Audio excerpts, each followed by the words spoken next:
Bocal, le podcast qui parle rémois. Bonjour et bienvenue dans Papote, le podcast de Bocal dans lequel je reçois deux invités ayant une trajectoire différente mais avec un point commun qui sert de fil rouge à l'émission. Un podcast au long format dans lequel on se laisse le temps de discuter et de digresser si nécessaire. Ma première invitée, elle imagine des expériences comestibles, designer culinaire formée à l'ESSAD de Reims. Elle crée des installations et des récits sensoriels autour de la nourriture où l'on mange autant avec les yeux et les mains qu'avec la bouche. Il s'agit de Sarah Bencherif. Bonjour, Bencherif, pardon. Je le reprends tout de suite. Bencherif, c'est très bien. J'écorche toujours un nom sur deux. Je suis désolé, c'est tombé sur toi aujourd'hui. Pas de problème. Sarah, est-ce qu'on mange mieux avec les yeux ou avec le ventre ? Je dirais qu'on mange pas pareil et surtout que c'est complémentaire. D'accord. Donc on mange... Mais aussi bien parfois avec les yeux qu'avec le ventre, mais les papilles, l'imagination... Sinon, tu ne serais pas là. Exactement. Si on ne mangeait pas avec les yeux. Mon second invité, c'est l'excellence à la française, meilleur ouvrier de France, doublement étoilé au guide Michelin. Il incarne une cuisine raffinée, ancrée dans le terroir champenois. Il a récemment ouvert Arban, son propre restaurant à Reims, où chaque plat raconte une histoire. Philippe Mille, bonjour. Bonjour. Est-ce que je dois t'appeler chef ou Philippe Philippe, ça sera très très bien. Philippe. Écoute, c'est noté. Comment allez-vous ? Très très bien. Parfait. On va parler un peu de vous, de votre parcours, de votre passion pour votre métier, parce que ce sont des métiers passion. Ça fait un peu bateau, mais c'est généralement ce qu'on dit et je pense que c'est vrai. On va commencer tout de suite déjà par le tout début. Qu'est-ce qui vous a fait tomber dans ce que vous faites aujourd'hui ? Alors, ne vous battez pas.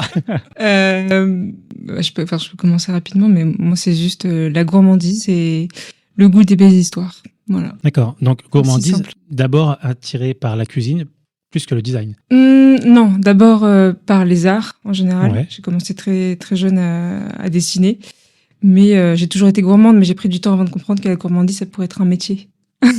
Voilà. Et toi, Philippe, qu'est-ce qui t'a amené à faire de la cuisine ? Moi, j'étais élevé à la campagne et c'est vrai qu'on avait les potagers, les vergers. Et puis après, voilà, avec les tantes, les oncles, les grands-pères, grand-mères, on cuisinait tous ensemble. En fait, on cuisinait. Je regardais, j'avais la grande cuillère en bois là pour touiller la casserole avec le petit strapontin là. Et puis tout le monde mettait des légumes, voilà, une viande. Puis après, c'est ce moment de partage, de plaisir ensemble. Et surtout ce plat qui vient ensuite sur la table. Voilà, et c'est vraiment la communion, la réunion de la famille. Et puis, je trouve que ça réunit toujours moi les repas. D'accord. Donc, avant de cuisiner, surtout ce qui t'intéresse, c'est le repas du coup et le fait de se rassembler autour de la table plus que la cuisine en elle-même. Exactement. Et est-ce que vous avez toujours voulu faire le métier que vous faites aujourd'hui ? Ah oui, moi j'ai toujours voulu faire ça depuis tout jeune âge en fait, 3-5 ans on va dire. Puis après avec des hauts, des bas, parce que les métiers sont toujours un métier de passion, donc toujours un peu compliqué. Mais voilà, toujours voulu mettre la main à la pâte, comme on dit. Toi aussi, Sarah, ça a toujours été le métier dont tu as rêvé ? Mon métier n'existait pas. Oui, c'est vrai, il y a Je quelques suis années. née. Oui. Il y a quelques années, enfin en tout cas pas tel qu'on le connaît maintenant. Donc j'ai toujours voulu être, je crois, artiste, Ouais. en tout cas, depuis très très très jeune. Mais ça a d'abord été designer, puis après au début ça a été designer, fashion designer, styliste. C'est un peu pareil. Hein. Il y a beaucoup de corrélations, l'histoire de matériaux, de raconter un message. Voilà, il y a. Tu es styliste culinaire. Il y a une subtilité entre designer culinaire et styliste culinaire. Ah, ça existe aussi, Ouais. styliste. D'accord, je disais ça au pif. D'accord. Oui, c'est quoi la différence du coup ? Justement, l'aspect visuel dont tu parlais, le styliste culinaire va beaucoup s'intéresser à l'aspect visuel de ce qu'il va proposer, donc il va collaborer par exemple avec des photographes ou avec des chefs pour mettre en scène dans l'assiette des belles choses attrayantes visuellement. Alors que le designer culinaire, lui, s'intéresse au sens, à ce qui va raconter l'assiette. D'accord, à l'histoire. Voilà, donc le visuel a forcément un impact et est omniprésent, mais c'est pas du tout le cœur de l'interaction, quoi. Ouais. L'histoire dans l'assiette, on en reparlera justement tout à l'heure, on reviendra dessus. Tu disais tout à l'heure, quand tu étais petite, justement, ce métier n'existait pas de designer culinaire. C'est quoi, du coup, les études de parcours pour faire ce métier aujourd'hui ? Moi, j'ai suivi une voie plutôt classique, j'ai envie de dire. J'ai fait d'abord un BTS en design d'objets. Donc, je me suis intéressée d'abord au design. Donc parce que la formation qui existe à Reims, de laquelle je suis issue, c'est design et culinaire. Et donc, c'est d'abord la méthodologie du design appliquée au culinaire. À l'ESSAD. Voilà, à l'ESSAD de Reims, exactement. Donc on peut avoir un parcours tout à fait standard où on s'intéresse au design dans un premier abord, design graphique, d'espace ou d'objets. Et après, on se spécialise en culinaire. L'avantage quand on fait toute la session entre guillemets à Reims, c'est qu'on peut déjà avoir quelques cours de temps en temps, des options, l'option de design culinaire. Moi, je l'ai pas fait, j'étais d'abord dans le Nord. Je me suis spécialisée en objets, puis ensuite en objets éco-conception, parce que l'aspect industriel m'intéressait pas. Et j'ai découvert à la fin de mon premier master donc ce que c'est que le design culinaire. Par hasard, je suis tombée sur la formation sur Internet et là, coup de cœur, j'ai commencé à lire sur l'alimentaire, sur la base de comment l'aliment fait société. Et ça a été un coup de cœur et donc j'ai postulé là-bas. Mais c'est quoi qui t'a fait basculer, qui a créé ce coup de cœur du coup ? Me rendre compte que l'aliment touche à toutes les strates de la société. Ouais. Et que selon la manière dont on l'aborde, on peut parler à tout le monde. Et puis j'étais arrivée, le design d'objets en tant que tel, qui nous fait travailler beaucoup sur les tables, les chaises et les luminaires. J'en avais un peu ras la casquette, pour être honnête. Je comprends. Alors que là, il y avait toute autre chose à découvrir, quoi. C'était un monde qui était tout naissant, tout nouveau, qui l'est toujours d'ailleurs, et qui du coup est super excitant parce qu'il y a plein de manières d'explorer cet univers. Et est-ce qu'à ce moment-là, il y a un calcul, parce que c'était un métier très peu développé encore, donc peut-être peu de design culinaire, donc moins de concurrence. Est-ce que c'est un calcul que tu fais quand tu choisis ou non, c'est juste vraiment au coup de cœur Pas à cet tu âge-là. ne te projettes pas Non, c'était de la passion. Ouais. C'était juste, on m'a toujours dit que j'étais très gourmande et mes parents m'arrêtaient pas de me répéter, mais pourquoi tu fais pas des études de cuisine si t'es toujours en train de parler de nourriture? J'avais parce que je sais pas cuisiner et que j'aime pas ça, bizarrement. Mais je suis curieuse de la nourriture et de ce qu'elle raconte, de ce qu'elle véhicule. Et donc, quand j'ai découvert que je pouvais allier et ma passion du design et la passion de la nourriture, ça a fait banco, quoi. Ah, j'aurais adoré faire des études de cuisine. Je voulais être boulanger, pâtissier quand j'étais petit. On m'a dit non, tu as des bonnes notes, tu vas en général. Et du coup, voilà, je n'ai jamais su cuisiner. Justement, c'est quoi le parcours traditionnel, la formation traditionnelle pour être cuisinier et est-ce que c'est le cursus que toi tu as suivi? Alors le parcours traditionnel, bon, ça va être un CAP ou un BEP, et puis après bac pro, BTS pour certains. Les licences commencent à arriver plus sur le management en restauration. Et moi, en fait, j'ai commencé par la pâtisserie. J'ai fait un CAP en pâtisserie. C'est vrai que la pâtisserie, tout est millimétré, tout est pesé au gramme, voilà. Donc ça permet aussi d'ordonner, je trouve. Puis après, j'ai trouvé ça un peu, je vais pas dire ennuyant parce que c'est très très intéressant, mais c'était très répétitif. Voilà. Je faisais en boutique, donc j'avais beaucoup les matins les éclairs, les choux, voilà. Et c'était toujours un peu la même chose. Et du coup, je me suis orienté sur la cuisine derrière. Puis là, par contre, la cuisine, c'est plus un instinct, plus voilà. Donc ça m'a permis aussi de me calmer un peu sur l'instinct, mais de me développer par rapport à la pâtisserie, de pouvoir créer. Voilà. L'entre-deux, je trouve qu'il est très, très intéressant. Puis après, j'ai fait un bac pro et puis je suis parti après pour faire mes classes dans différentes maisons. Et pour revenir à la pâtisserie, j'ai l'impression que c'est quelque chose qui rebutait un peu les cuisiniers à l'époque et qu'aujourd'hui, les cuisiniers, justement, pâtissent de plus en plus. Est-ce que c'est quelque chose que tu constates aussi Oui, exactement. C'est beaucoup de desserts de restaurant. Voilà. On va se rapprocher un peu plus de la cuisine. Du coup, on va faire les assiettes, des belles assiettes, des belles compositions.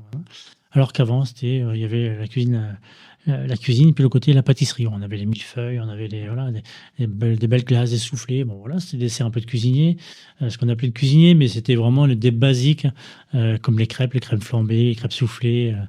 Voilà. Et du coup, aujourd'hui, on fait beaucoup plus de préparation dans l'esprit autour d'un produit, d'un fruit, travaillé, vraiment assaisonné comme un plat, ni plus ni moins.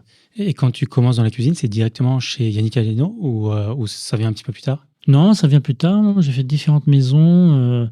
J'ai fait l'Aubergale avec Monsieur Bordier à l'époque, où le beau-père avait travaillé avec Monsieur Escoffier. Alors, Escoffier, tout le monde ne connaît pas, mais pour nous, c'est notre base en fait culinaire. Et c'est là où on reprend vraiment tous les classiques de la cuisine française. Aujourd'hui, qui sont peut-être pas obligatoirement d'actualité, dans leur finition, par contre, dans cette base pure, oui, c'est vraiment toute la technique, les cuissons, les assaisonnements, les assemblages. Après, voilà, c'est une cuisine beaucoup plus lourde à l'époque. Aujourd'hui, on fait quelque chose de beaucoup plus contemporain, beaucoup plus léger, très aéré. Puis j'ai fait mes classes comme ça. Et puis après, je suis reparti. Il m'a envoyé. À l'époque, moi, je demandais au chef où est-ce qu'il fallait que j'aille.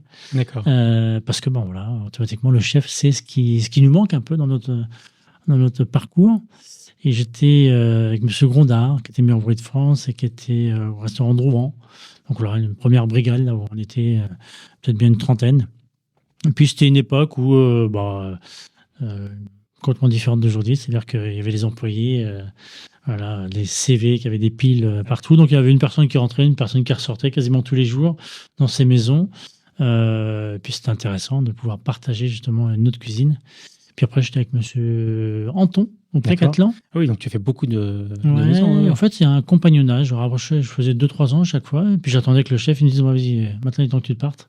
Ouais. Je te place là, par contre, c'est dans un an. Ok. Pour voir autre chose, pour t'améliorer, pas pour se débarrasser de toi. Non, justement pour apprendre, pour former, pour dire voilà, maintenant tu as vu ce qui se passait dans cette maison, il faut que tu ailles voir autre chose, tu ailles voir un autre style, notre façon de travailler, notre personnalité.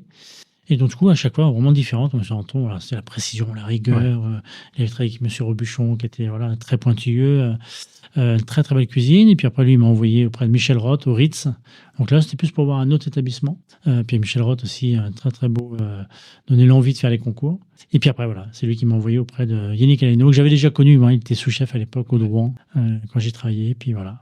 Et puis, ça fait 16 ans maintenant que je suis dans cette belle ville. Et du coup, quand tu as un chef qui t'envoie, par exemple, qui te recommande au Ritz ou des restaurants comme ça, c'est quand même plutôt une reconnaissance de ton travail. Ça veut dire qu'on se projette sur ce que tu pourrais être, le chef que tu pourrais être. Je sais pas, il faudrait leur demander, mais oui, je pense qu'il doit se dire, voilà, il va pas me faire honte en l'envoyant là-bas. Voilà, c'est plus ça en fait. Je pense qu'aujourd'hui, ils sont rassurés, en tout cas ceux qui peuvent en témoigner. Quand tu commences la cuisine, est-ce que tu veux juste toi cuisiner justement ou tu veux devenir un grand chef, avoir des étoiles? Comment tu te projettes dans le métier? Ah non, quand j'étais au début, moi c'était vraiment faire la cuisine, voilà. Et pas obligatoirement dans l'étoilé. C'est venu comme ça, au fur et à mesure. J'ai pris possession ou la passion de ces étoiles ou la haute gastronomie.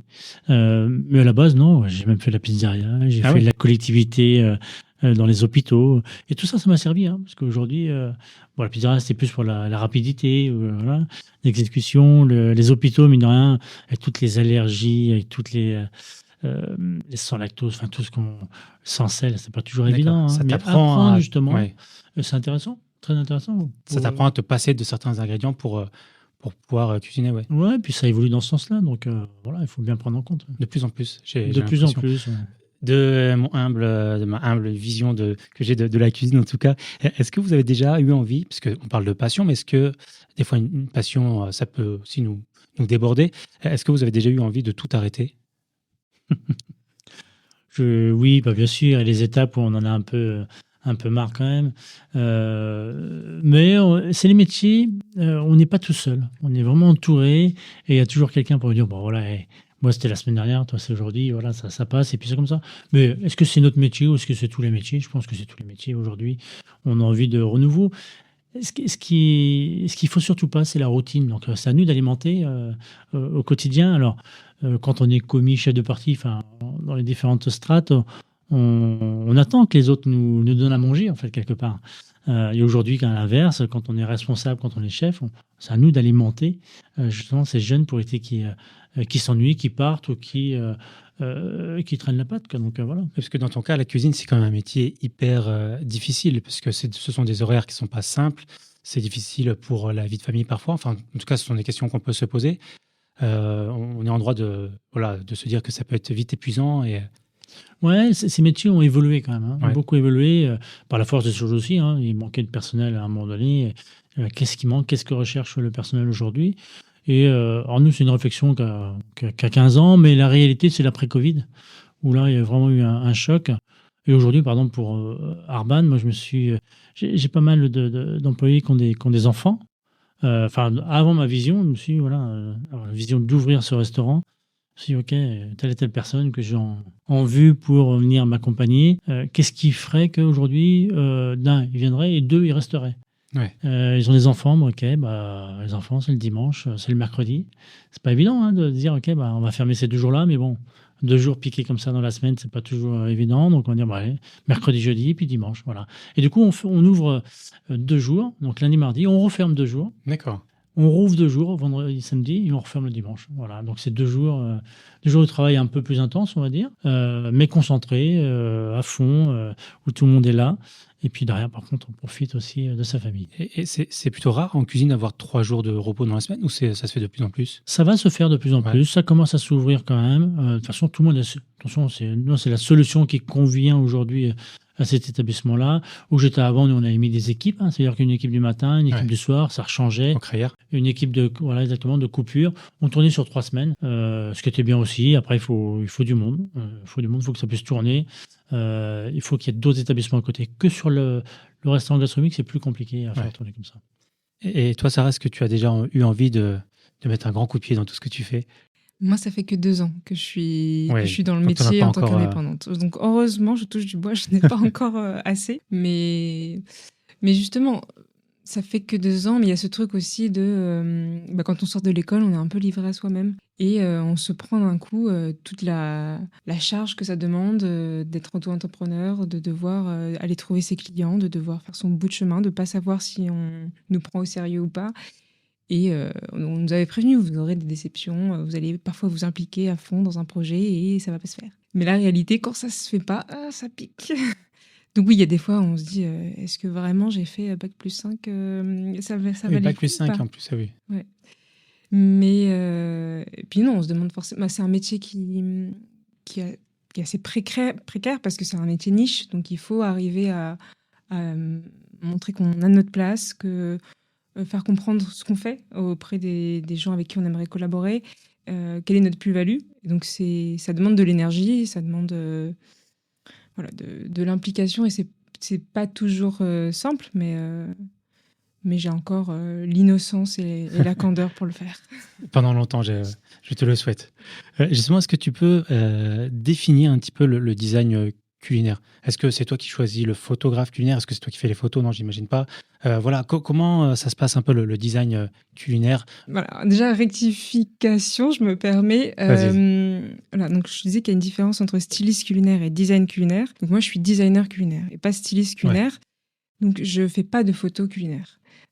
Après, j'ai des collègues et des amis dont c'est la spécialité, qui sont et designers culinaires et stylistes culinaires, mais c'est pas mon cas. Donc la différence, c'est que moi, je vais soit travailler... Enfin, on travaille jamais toute seule. Comme je pense un chef, la pluridisciplinarité, c'est la clé dans mon métier. C'est qu'on s'entoure de gens qui ont des multiples talents.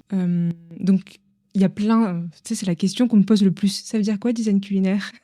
Oui, j'imagine. J'ai toujours énormément de mal à répondre parce que j'ai l'impression qu'il y a autant en fait de définitions qu'il y a de personnes qui le pratiquent. Mais moi, ma vision des choses, c'est que c'est déjà d'abord du design. Donc, une méthodologie de design, ça nécessite une problématique, un cahier des charges auquel on va répondre. Donc, on arrive avec une maison, par exemple, ou un client qui a une thématique, qui veut traduire une histoire, une idée précise, raconter quelque chose à sa clientèle.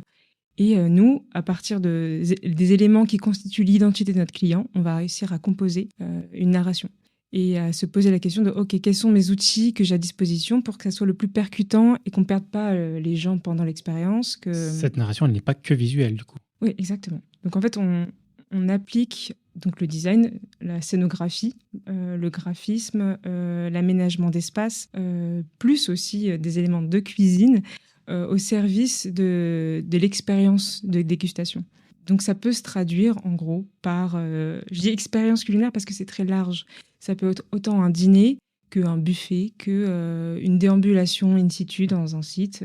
Et donc, je dis qu'on a comme matériau le matériau culinaire. Et je dis matériau, ce qui paraît très abstrait parce que c'est pas forcément de la gastronomie ou de la cuisine telle qu'on l'entend. Ça peut prendre différentes formes. Ça peut être de l'ordre du matériau vivant, je sais pas, des plantes, des racines, si on va vouloir, je sais pas, parler d'un écosystème par exemple, on va s'intéresser au microbiote d'un endroit, d'un territoire, et c'est très... ça dépend de la thématique. C'est très, très large, mais en tout cas, moi, tel que moi je le fais, si je peux te donner ma définition à moi, c'est que je fais des narrations comestibles. Donc, je raconte des histoires grâce à l'outil comestible. Voilà. Ouais, j'aurais parlé aussi d'expérience, tu l'as dit, d'expérience culinaire, et c'est comme ça qu'on s'est rencontrés. parce que tu as travaillé sur une expérience culinaire, si je dis pas de bêtises, dans une bulle, ça au milieu des bois, hein, si je dis pas de bêtises. Ouais. Donc c'est pas que travailler avec des chefs, justement designer culinaire, c'est aussi travailler sur l'expérience. Ouais, dans l'événementiel, Ouais. enfin, de manière plus générale, moi, c'est la partie qui me plaît, c'est de concevoir tout un univers pour un moment T où on va aller explorer qu'est-ce qu'on peut dire en termes de lumière, de texture, de tissus, de matériaux. Et donc, je travaille parfois avec des techniciens lumière, avec des gens spécialistes de la vaisselle, avec un traiteur pour la partie comestible, parce que comme je t'ai dit, je cuisine pas. Je sais pas cuisiner. Ah bah, c'était une question que j'allais te poser justement, si tu étais une bonne cuisinière, donc non. Non, je Cuisinière cuisine tout court. Voilà, cuisinière tout court, mais c'est pas. Non, je suis en coloc et je suis la dernière par cuisiner pour tout le monde. Mais parce que. Alors que j'adore manger. Par contre, ça, quand il s'agit de la partie, je pense, test des projets, c'est la partie que je préfère. Moi, je veux bien Quand il s'agit être de testeur goûter, pour certains, il n'y a pas de souci. Cuisiner moins, mais testeur, il n'y a pas de problème. mais c'est ça la partie qui me plaît le plus, c'est que j'arrive avec des idées. En fait, il y a plusieurs manières de procéder. Là, pour le coup, l'expérience dont tu parles, je travaillais en collaboration avec un traiteur Bertaki en l'occurrence. D'accord. Donc j'arrive avec... donc on a une thématique, j'avais un peu carte blanche. C'était thématique du printemps. Et donc moi, à partir de ça, je me dis, OK, qu'est-ce que j'ai envie que les gens retiennent du printemps? Et je vais aller chercher des références littéraires, artistiques, et je vais me créer une histoire. Juste une histoire toute simple, par acte, comme je pense en fait l'expérience de cuisine comme un peu une pièce de théâtre. Différents actes. J'avais parlé de réalisation, justement. Tu réalises un peu une assiette, quoi. Tu réalises un plat. C'est ça. Mais la vaisselle et les aliments sont un peu les personnages, les danseurs qui vont venir se mettre en mouvement autour de la table et transmettre des émotions. Et donc, je vais voir le traiteur, on parle, voilà, je lui explique mes idées. Et souvent, en plus, moi, j'ai ce truc-là de... Je les vois, ils ont des grands yeux parce qu'ils me disent « Mais Sarah, c'est pas possible, ça !» Ça marche sur le papier, mais pas en pratique. Et donc, c'est voilà, un vrai dialogue, une collaboration. On va essayer de savoir comment est-ce qu'on peut avoir tel résultat en termes, je sais pas moi, d'aspect visuel, d'équilibre ou de couleur, et techniquement, ça soit réalisable en cuisine. Il faut rentrer en négociation, quoi. C'est ça. Voilà, très, très dure, longue négociation. Mais c'est toujours un plaisir immense de les voir au début assez récalcitrants pour la plupart du temps, parce qu'ils sont habitués à une certaine manière de travailler. Et moi, j'arrive un peu avec mes gros sabots pour tout casser, quoi. Et à la fin, de les voir ravis de se challenger et de sortir un peu des sentiers battus. On se remercie les uns les autres, en fait, d'avoir pu apprendre. Et moi, c'est mon plus grand plaisir. Je me rappelle... Enfin, tu me demandes pas, mais je te le dis. Vas-y, mais une petite tu me dis anecdote. tout ce que tu veux, c'est ton podcast. C'est que donc, je travaillais avec Axel, qui est chef pâtissier chez Bertaki, qui, lui, aime beaucoup innover. Voilà, et il a plaisir à faire ça. Donc, il n'a pas peur de me suivre un peu dans mes délires. Et on bloquait sur, je sais plus, sur un élément technique qu'on n'arrivait pas à réaliser dans l'assiette. Et il y avait un autre chef qui passait à chaque fois et qui regardait un peu dessus notre épaule et qui était là, mais vous allez jamais y arriver comme ça va pas. Et il faisait que ça. Et je dis, ma maman, viens nous aider, viens et explique-nous comment toi tu ferais les choses. Il dit, non, ça m'intéresse pas. Vous débrouillez-vous avec votre histoire, vous avez voulu vous embarquer là-dedans, allez-y, quoi. Et il finit par, enfin j'insiste, il finit par venir. Et en fait, voilà, en 5 minutes, il nous a débloqué notre truc, il a trouvé une solution. Et c'était super. Et lui était tout content d'avoir pu aider. Et puis nous, on avait réussi à trouver comment rendre le plat bon, beau, et en même temps qui continue à raconter ce que j'avais envie qu'il raconte, quoi. Et donc, c'est vraiment un grand plaisir que j'ai à travailler, à collaborer avec des gens qui ont le talent que je n'ai pas de maîtriser la cuisine. Ouais. Du coup, tu as beau être auto-entrepreneur, ça reste quand même un travail d'équipe, un peu comme les cuisiniers travaillent en brigade, ça reste quand même un travail d'équipe, le design culinaire, quoi. Ouais. Oui, la plupart du temps, je suis chez moi quand il s'agit, enfin, entre guillemets, toute seule de réflexion pure, où je fais ma planche tendance, j'assemble mes différentes idées, mes inspirations. Mais quand il s'agit de passer à l'action, là, il faut que je m'entoure de personnes différentes. Donc, moi, en l'occurrence, j'aime bien mêler vraiment des talents très différents. Donc, on parlait de la cuisine, mais il y a aussi, j'aime bien qu'il y ait de la musique dans mes expériences. Donc, je vais aller démarcher des musiciens, des chanteurs, des chanteuses, parfois même des poètes et des poétesses, pour rendre l'expérience la plus plurisensorielle possible. Et c'est comme ça que j'espère émouvoir le plus facilement et en étant immergée dans tous les sens possibles. Philippe, est-ce que tu as déjà fait appel à des poètes, des poétesses, des musiciens pour tes restaurants? Non, mais design, on a déjà travaillé justement avec l'école. Ils venaient en stage aussi, voir un peu notre travail, machin. Mais j'aime beaucoup parce que ça ouvre l'esprit aussi, ça nous sort aussi les sentiers battus, oui, ou après, c'est ceux qui sont réceptifs à ça. Et moi, j'aime beaucoup parce qu'il faut créer une histoire, mais une vraie histoire par contre, autour d'un plat. Et on aime bien nous travailler dans ce sens-là. Et je fais toujours appel à des personnes qui nous aident, parce qu'il faut avoir l'œil extérieur aussi. Et puis voilà, jusqu'où on peut s'arrêter. C'est pas toujours évident dans ce design de se dire, OK, voilà, là, ça commence la cuisine et là commence le design, en fait. Ouais. Et où le client s'y retrouve. Voilà. Et la finalité, elle est extraordinaire parce que c'est travailler main dans la main et c'est un travail. De toute façon, quand on travaille avec deux métiers différents, ils ne sont pas si différents que ça, mais de pouvoir les assembler, je trouve ça superbe. C'est comme, voilà, quand j'ai créé le restaurant avec l'architecte, c'est pareil. On dit, voilà, l'architecte, il veut faire ci, il veut faire ça. Le côté, c'est moi qui exploite. Je voudrais bien que si ça soit plus comme ça et plus comme ça. Et en fait, et puis lui, voilà, et il se raccorde aussi et ça permet d'avoir un bel établissement. C'est pareil pour une assiette et de pouvoir dire, OK, où est-ce que toi tu engages et où est-ce que moi je commence. Et c'est là où on fait des belles choses. Mais j'ai l'impression que les cuisiniers aussi, de plus en plus, ont cet aspect-là dans leurs compétences aussi de design, entre guillemets, à leur échelle d'assiettes. Les assiettes sont de plus en plus belles par rapport à, je sais pas, ce qui se faisait il y a 20 ou 30 ans peut-être en cuisine. On pense l'assiette différemment. On la pense pour le ventre aussi et pour les yeux. Est-ce qu'ils étaient peut-être pas vrais auparavant? Ouais, il y a le contenu et le contenant. Ouais. Les deux doivent être en rapport. Et les dernières assiettes qu'on a fait, nous, c'est le dernier plat. J'étais visiter à Fleury-la-Rivière, la cave au coquillage. Ah oui. Cave au coquillage, voilà, c'est une cave de craie avec beaucoup de fossiles dedans. Et quand je suis revenu, waouh, et puis ça marche super bien en plus avec le champagne, enfin, tout ce qui est très crayeux, très pur. Et du coup, de pouvoir le retranscrire ensuite dans une assiette, c'est pas toujours évident. Et là, j'ai demandé à me faire un fossile, en fait, un fossile en porcelaine, et de pouvoir y associer en fait différents coquillages et de faire un plat tout blanc, monochrome, et qui rappelle bien sûr cette craie. Et puis à la fin, on ramène au client. Donc ils ont le plat, on explique le plat, le pourquoi du comment, et puis on ramène à la fin la craie. Bon, c'est pas la vraie craie, bien sûr. Mais les gens sont étonnés, ils disent, c'est la vraie craie, on va goûter là. Et en fait, non, voilà, c'est de la farine de manioc avec de l'amande, avec différents éléments. Mais on a l'impression que. Mais c'est surtout, voilà, immerger le client dans cette histoire. Et déjà, ils ont déjà un pied en fait dans la cave au coquillage. Et quand ils goûtent automatiquement, voilà, ils sont bluffés parce que on a raconté une histoire. Ils sont plus dans le restaurant. Ils sont déjà dans ça. Parce que si tu servais ces ingrédients de manière plus classique, l'histoire n'existerait pas et les clients seraient moins surpris. Oui, bien sûr. Ça fait partie. On évoquait des yeux en fait. On déguste d'abord avec les yeux, mais c'est sans grossir, c'est bien ça. Ouais, exactement. Et puis après, voilà. Mais par contre, voilà, ce qui est important, nous, quand on crée ces plats, c'est la dégustation.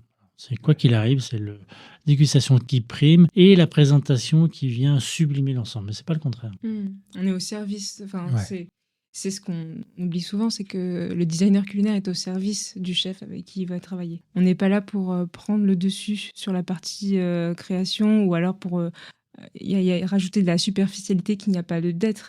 Le but, c'est de vraiment servir l'histoire qu'on veut raconter, l'émotion qu'on veut provoquer avec nos outils qui sont les nôtres, quoi. Philippe, on parlait justement de ton établissement, donc Arban, que tu as ouvert il y a pas si longtemps que ça. Est-ce que tu peux nous en parler, son concept, ce que tu as voulu créer ? Ça fait 16 ans que je suis en Champagne et je découvre, j'ai l'œil extérieur en fait pour découvrir cette Champagne et j'ai voulu interpréter ma vision de la Champagne et surtout, voilà, quand on s'assoit, on sait qu'on est à Reims, on sait qu'on est à la montagne de Reims, qu'on déguste du champagne. Voilà. Je voulais vraiment tout réunir et on va d'abord commencer par le Salon des Vignes. Le Salon des Vignes, c'est là où on va déguster une belle coupe de champagne en prémisse du repas. Mais je dis Salon des Vignes, en fait, tout à l'heure je parlais d'immersion, c'est exactement ça en fait. C'est ni plus ni moins cloisonner ses clients dans un endroit. Voilà, il y a du liège au mur. On va voir l'atelier Simon Marc, je leur ai demandé de nous faire symboliser un serment de vigne avec des plaques de verre qui symbolisent aussi différents cépages. Donc ça, ils ont fait aussi les vitraux pour la cathédrale. On a différents éléments. La table de bar, en fait, c'est C'est les bouteilles de champagne brisées, fondues, compressées.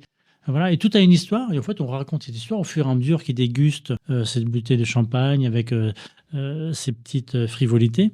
Ne serait-ce que pour dire, voilà, ok, ici vous êtes dans l'établissement, c'est la Champagne, vous avez vu, vous êtes baigné déjà dedans. Et après, on descend. On avait une autre expérience dans le restaurant où là, on a des murs complètement sombres, en bois, voilà, qui viennent arrondir un peu. Puis là, on a la découverte de la cuisine. Et puis, rebelote, on va retrouver une table. Par contre, c'est du cuir végétal, cuir à base de raisin. On a la feuille de la serre de plantation, c'est une feuille de vigne en porcelaine. On va retrouver, pareil, le repose-couteau de l'atelier Simon Marc. On va retrouver le couteau qui a été fabriqué avec le tonneau de champagne. Enfin, voilà. Et là, on redescend. Et en fait, il y a une racine sur le mur. Hein, pareil, un artiste qui est à Venteuil, qui était bijoutier avant, qui a assemblé en fait, plusieurs petits métaux, qui nous fait une racine. Et en fait, on rentre dans le terroir, là. Ouais. Bon, on était en haut, on a bu, on a un côté très végétal en fait, de cette Champagne, puis on redescend. Et là, on rentre dans l'antre de la Champagne, dans le terroir, dans la terre. Ce bois sombre qui symbolise pour moi la terre, simplement. Le comptoir de cuisine, c'est un comptoir en craie. Enfin voilà, on est vraiment immergé. Ça donne envie en tout cas. Ben ouais, et en fait, je me suis rendu compte que quand on allait en vacances, on a tous été en vacances dans le sud ou divers, dans une cave, on va déguster un rosé, oh extraordinaire, j'en veux une caisse, voilà, c'est super, j'ai adoré. Et puis après, on revient chez nous, en fait, il n'a pas le même goût. Ouais. Le Et puis après, on va le boire avec d'autres, avec des copains, des copines, il n'a pas le même goût. Merde, c'est pourtant le même vin, quoi. Et on se dit, je ne me rappelle pas de ça, pourtant, c'est pas du tout le même. Mais en fait, mais c'est l'ambiance qu'on te donne. Et ça, c'est le plus important pour moi. Et c'est pour ça que j'ai voulu créer un peu ces différentes ambiances et avoir ce cheminement pour le client, pour le mettre dans un entonnoir quelque part, hein, et dire, voilà, ma cuisine, elle est là. Elle n'est pas un peu là, elle est là. Et là, vous allez pouvoir commencer à déguster ces plats qui vont être en relation justement avec l'endroit où vous êtes, où je peux m'exprimer entièrement. Et tu disais, ça fait 16 ans que tu es en Champagne, tu as eu une autre expérience avant. Est-ce que ça a toujours été clair pour toi que si tu avais un projet à créer, ce serait à Reims ou dans le terroir champenois? Ou est-ce que tu as eu envie aussi de partir ailleurs? Non, en fait, quand on commence ce métier, quand on est dans ce métier, on a tous envie de dire un jour, j'aurai mon restaurant. Puis en fait, tu passes de maison en maison, de chef en chef, tu prends ta place de chef, voilà. Puis tu penses plus à ça. Et puis après, c'est les opportunités, voilà. On est venu dire, mais il y a ça pourrait t'intéresser. Je dis, non, je suis très bien où je suis. Puis après, on se dit, ouais, mais bon, moi, je vais proposer à quelqu'un d'autre. Tu passes devant, tu dis, merde, ça pourrait être moi, en fait. Est-ce que je dois accepter qu'il y en ait un autre qui prenne ma place, entre parenthèses? Puis là, tu dis, là, c'est maintenant ou jamais, il faut faire le grand pas. Et puis surtout, tu peux t'exprimer différemment et créer d'un bout à l'autre. Ça, c'est beau aussi, hein, d'avoir un établissement, dire, OK, c'est nu, tout est blanc partout, tout est vide. Voilà, allez, c'est une belle toile pour toi et t'as plus qu'à t'exprimer. Ça donne envie de visiter en tout cas. Est-ce que c'est un bâtiment qui est ouvert pour les journées du patrimoine? Oui, c'est vrai, on l'a fait. chouette. On l'a fait l'année dernière. Voilà, c'est très bien. En plus, pendant ces journées, nous, ça va tomber aussi pendant le relais du goût. Donc, on a différents événements en même temps, dont Dinner in the Sky, cette nacelle avec cette table à 50 mètres. Toujours une autre expérience, encore une fois. En face de la Porte de Mars. Exactement, voilà. Et ça permet, voilà, nous, d'éviter de nous endormir quelque part et d'avoir aussi des challenges, des dynamiques complètement différentes et de pouvoir s'amuser. Encore une fois, c'est un beau métier, mais il faut s'amuser. Philippe, je disais en introduction, tu as eu beaucoup de récompenses, des étoiles Michelin, tu as un col bleu, blanc, rouge, concours national de cuisine. Voilà. Est-ce qu'il y a une récompense, une distinction qui t'a plus marqué que les autres? C'est celle de... C'est bien, je suis très fier de ces récompenses, mais pour moi, les récompenses, c'est celle de tous les jours, c'est le client. C'est le client quand il goûte, en fait, et qu'on le voit encore ce midi. Et je voyais une cliente qui avait quasiment une larme à l'œil parce qu'elle se souvenait, ça lui donnait un souvenir de son enfance. Ça, c'est ratatouille pour moi. Ouais, mais c'est exactement ça en plus. Mais la réalité est là. Et c'est qu'on a la chance d'avoir des métiers où on peut donner des souvenirs. Il n'y a pas beaucoup de métiers comme ça, on va dire. Un souvenir d'enfance, souvenir des personnes qui ont 20, 30, 40, 50, 60 ans. Ils disent, ma grand-mère, la dernière fois que j'ai goûté, ça me fait rappeler ma grand-mère. Vous imaginez? Ouais. Enfin, des retours en arrière comme ça, juste avec des saveurs. Et là, on les voit, ils ont les yeux qui pétillent, on est heureux. Pour moi, c'est ça la vraie récompense, c'est de pouvoir faire découvrir ma cuisine, ma personnalité, mais aussi qu'eux, ils puissent revivre des moments de leur vie. Et du coup, même quand on est étoilé, on continue de cuisiner pour les gens et pas pour les étoiles, pas pour conserver les étoiles. Mais en fait, les étoiles, c'est quoi? C'est les inspecteurs. C'est les inspecteurs qui mangent, c'est les clients. Pour moi, c'est tous les clients. Voilà. Et on fait à manger pour tous les clients. Et c'est ça le plus important pour moi. C'est dire, OK, on a des beaux produits, des beaux producteurs derrière qui sont là pour animer notre cuisine. Nous, on transforme, on met en lumière ces produits pour simplement donner du plaisir aux clients, quel qu'il soit. Et c'est quoi qui fait la différence entre un bon restaurant, un très bon restaurant et un restaurant étoilé? Un restaurant étoilé, c'est un très bon restaurant, ça, j'espère. Et un très bon restaurant, mais qu'est-ce que c'est qu'un très bon restaurant? C'est là où le client se fait plaisir, où on apprécie. Il peut y avoir juste un plat. Des fois, on retourne dans un restaurant parce que moi, ce plat, à chaque fois que je vais là-bas, je prends ça. Voilà. Parce que je sais que je m'y retrouve, parce que je sais que, par contre, j'ai envie de manger ici, je vais peut-être aller chez le voisin. Ça, c'est un très bon restaurant, c'est un très bon plat. Mais c'est surtout un ensemble. C'est pas que la cuisine, c'est l'ambiance. La cuisine, le service, s'il y a quelqu'un qui va vous conseiller sur le vin, avec qui vous êtes.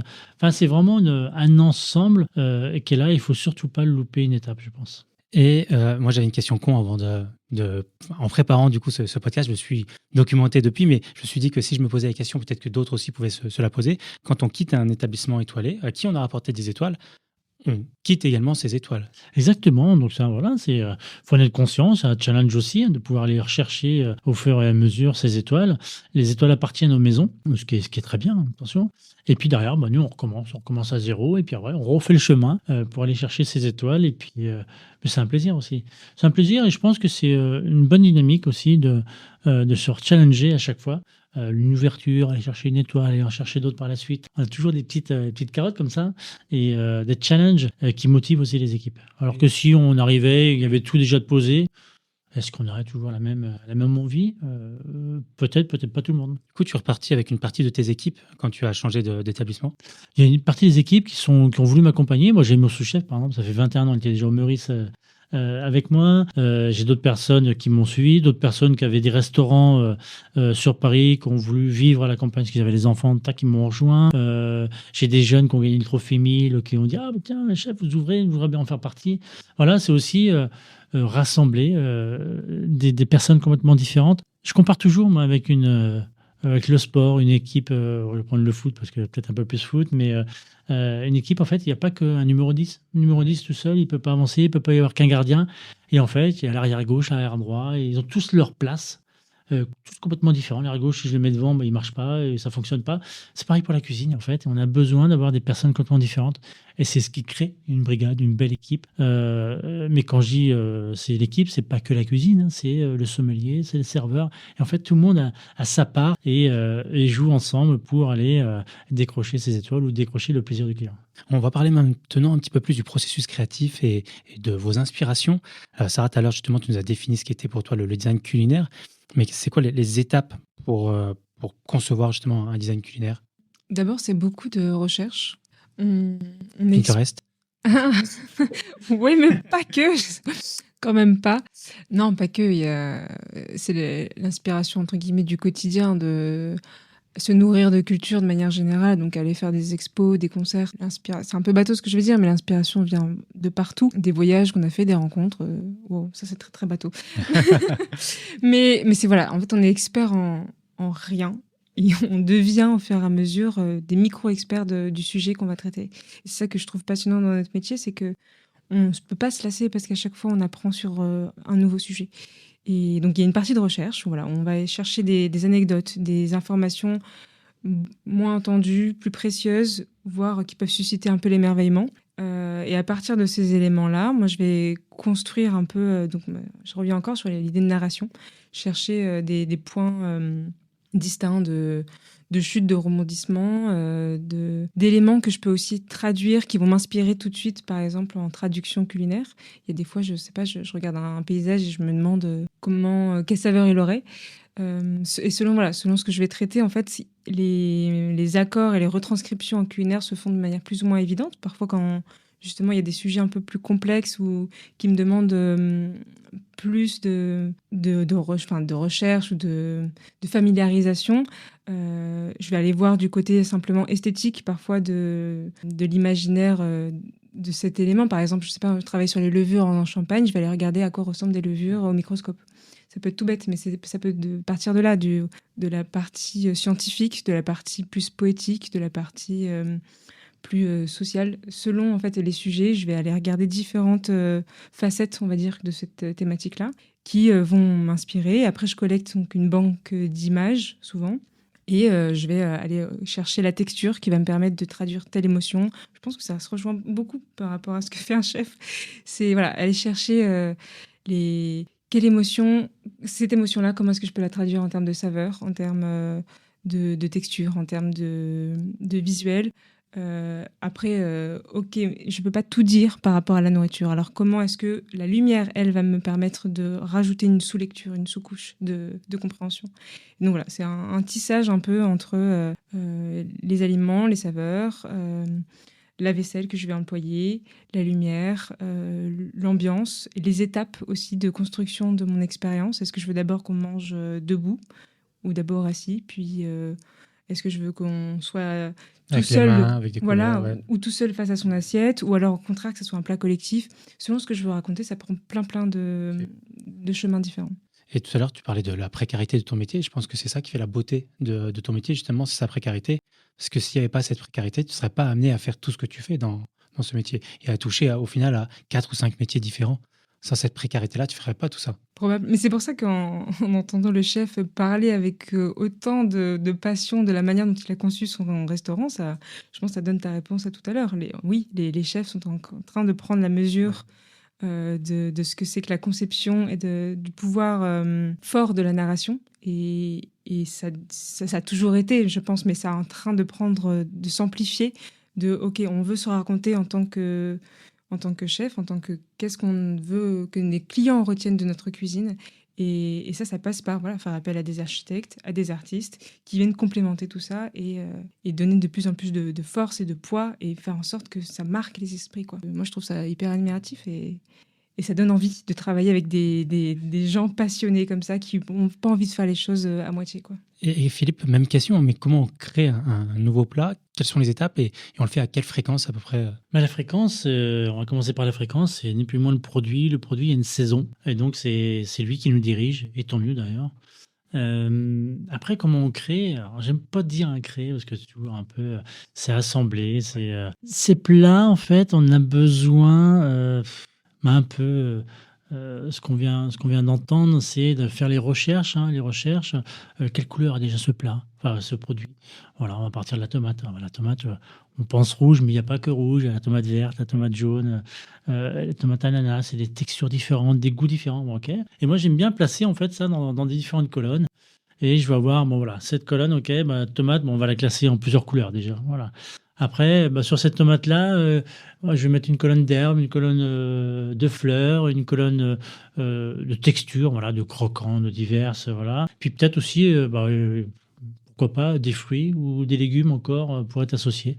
Puis là, je commence à faire mettre des noms plein, et puis après, de faire des lignes, ça avec ça, ça avec ça, avec ça. Et puis après, on se dit, voilà, ok, la tomate, elle a quelle forme, comment je peux lui donner différentes textures.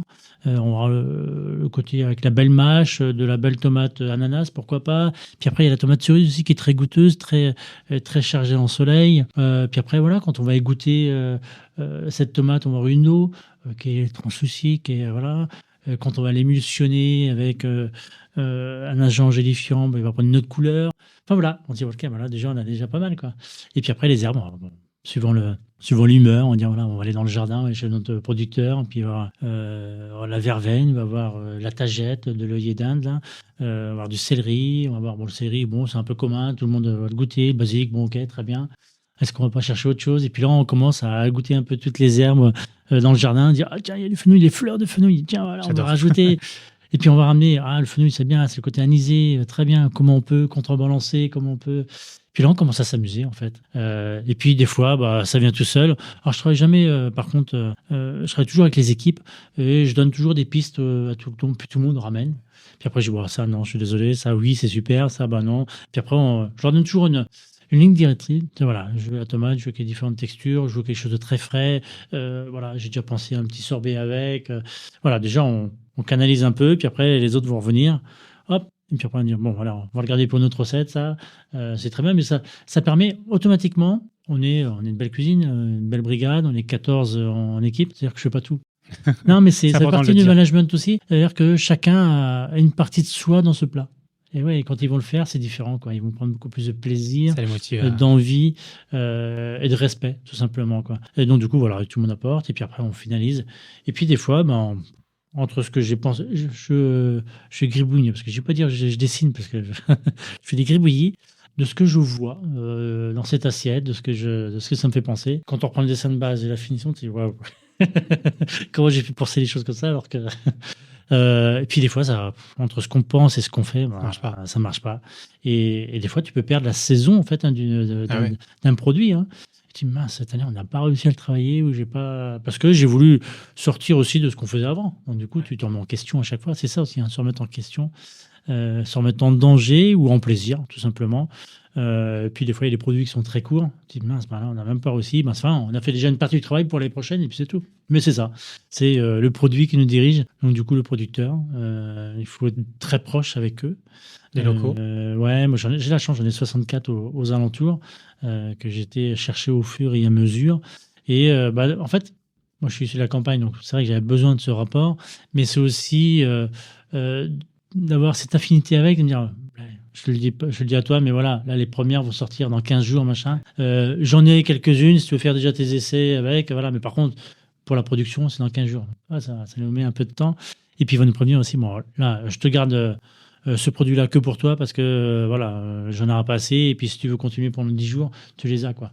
Voilà, ça permet aussi d'avoir cette belle relation et puis d'avoir des plats un peu plus maîtrisés, mais sur un temps donné, quoi. Et ça t'est déjà arrivé de devoir changer tes plans parce que là, par exemple, au moment où on enregistre, il fait 40 degrés dehors. On est à Reims, hein. Et du coup, de devoir changer tes plans parce que finalement, la météo fait que le produit. Ben oui, il faut s'adapter aussi. On va privilégier. Alors bien sûr, plus on arrive le printemps un peu plus et l'été, on va privilégier les entrées froides, certaines saveurs, du glacé pour pouvoir accompagner les plats. J'ai les menus qui sont fixes. J'ai 2 menus fixes où on a un menu tout végétal. Donc ça, c'est vraiment par rapport aux produits de saison. Et puis un menu fixe où c'est un peu plus des spécialités. Et puis après, j'ai les menus blancs, les menus haut de la vigne. C'est-à-dire qu'on nous laisse faire. Et on nous laisse faire, nous, c'est par rapport à ce qu'on nous propose au jour le jour. Et là, c'est plus de la création du moment. Création pensée, maîtrisée quand même. Mais avec les produits qu'on nous propose, que ce soit de la pêche, que ce soit le producteur. Voilà. Et là, du coup, on peut s'adapter, bien sûr, à la température. Beaucoup plus facilement parce que là on va imposer quelques plats. Là il y a encore quelques semaines on a fait des belles asperges vertes rôties, mais il a eu un petit pic de chaleur. Mais on va mettre un petit sorbet oseille avec, tac, et accompagner zesté de citron pour avoir cette fraîcheur. Voilà, continuer en fait cette beauté sur le produit. Et puis après quand on voit quoi. Une semaine après, il commence à faire au froid. Et on va plutôt y mettre, on va la cuisiner, on va la compoter, on va y mettre un petit sabayon généreux avec de la confiture d'algues. Enfin voilà, on essaye de suivre automatiquement la saison Ouais. sans perdre l'identité du produit. Et est-ce que il t'est arrivé déjà de créer par hasard la sérendipité? Par exemple, à mon humble niveau, et ça va vous donner mon niveau de cuisine, j'aime bien les tomates, mais cuites, j'aime pas parce que je trouvais que ça rendait trop d'amertume. Et il n'y a pas longtemps, j'ai surcuit des tomates cerises au four. Ça a donc fait des tomates rôties. Et c'était juste délicieux. C'est pour vous donner un aperçu de mon niveau de cuisine. Est-ce que tu as déjà créé, toi, quelque chose comme ça par un total hasard parce que tu avais oublié quelque chose Ouais, ça arrive, ouais, bien sûr. Ouais. Et puis, même des fois, on cuisine aussi. Nous, on mange midi et soir, donc on cuisine pour nous. Et des fois, on va dire, c'est les cordonniers les plus mal chaussés. Mais c'est un peu ça, parce qu'on pense à nous quasiment en dernier. Et puis après, on va faire t'as les aubergines. On va les couper en quartier comme ça, mais un petit huile d'olive, un petit peu de thym au four. Badigeonner, on dit tiens, on va y mettre du curry, comme ça tout le monde va être content. Puis après, tu dis putain, c'est pas si mauvais que ça en fait. On va peut-être en récupérer quelque chose de ça. Tiens, on va l'assembler, on va le faire. Bon, bien sûr, cuisiner un peu différemment, mais ce goût, je pensais pas que ça pouvait aller jusque-là. Bon, hop, on y va. Est-ce que justement, tu aurais des petits tips pour cuisiner un plat quand on cuisine chez soi, un plat le plus basique pour le pimper vraiment facilement à la maison? Ouais, il y a plein de plein de choses. Moi, j'aime beaucoup aussi tous ces sauces, ces produits asiatiques qui viennent vraiment nous évader, nous faire évader dans un esprit. Un petit jus de citron, bien sûr, mais il existe aussi des petits jus de yuzu. Voilà. Puis après, dans les huiles, on a les belles choses aussi aujourd'hui, dans les vinaigres, voilà. Et ça booste tout de suite. Du gingembre, voilà. Mais ça permet. C'est des produits qu'on n'a pas obligatoirement l'habitude de manger à la maison, mais quand on rajoute 2-3 petites touches comme ça au dernier moment, ça réveille tout de suite. Et j'ai l'impression qu'il y a des modes de ces produits. Tu parlais du yuzu, il y a une grosse mode du yuzu à un moment, du citron caviar, bien aidé, je pense, par les émissions aussi culinaires. Il y a pas beaucoup d'aliments comme ça qui sont à la mode, qui sont peut-être beaucoup produits du coup à un moment donné et moins parce que ça passe de mode. C'est quoi l'aliment là qui est à la mode en ce moment en cuisine? Il y en a plein? Je sais pas, moi, j'aime pas trop parler de mode parce que bien sûr les cuisines évoluent par rapport aux différents voyages des uns et des autres, ou peut-être aussi des émissions tout simplement. Ouais. Après, faut s'enrichir. C'est comme tout, il faut savoir maîtriser aussi ces produits. Il faut savoir les maîtriser.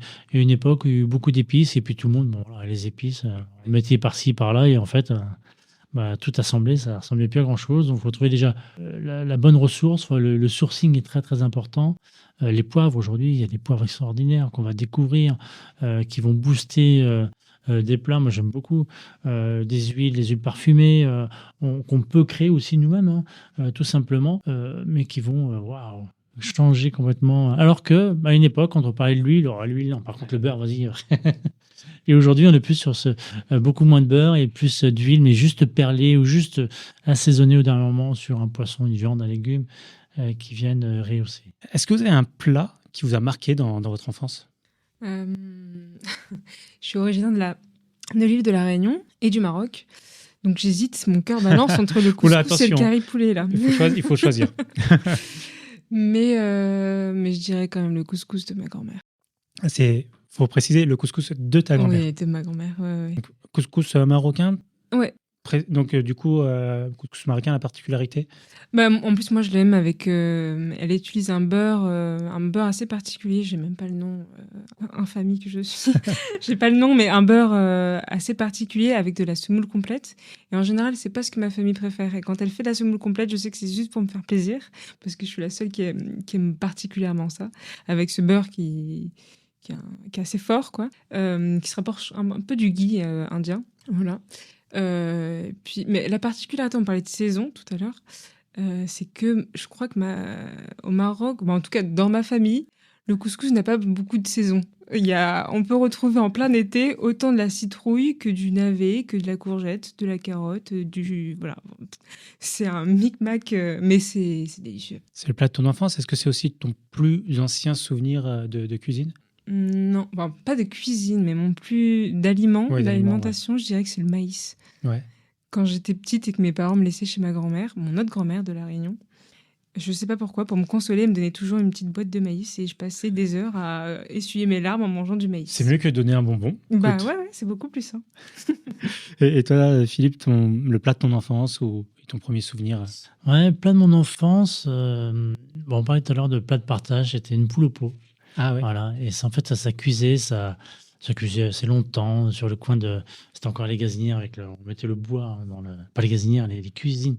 Et du coup, on mettait directement le bois et ça s'alimentait. Et où on posait la casserole, ça bouillait, ou ça bouillait pas, ou ça frémissait gentiment. Mes beaux-parents ont encore ça chez eux. Ouais, et je trouve que ça a des odeurs en plus. Enfin voilà, ouais. la salle, la cuisine est imbibée.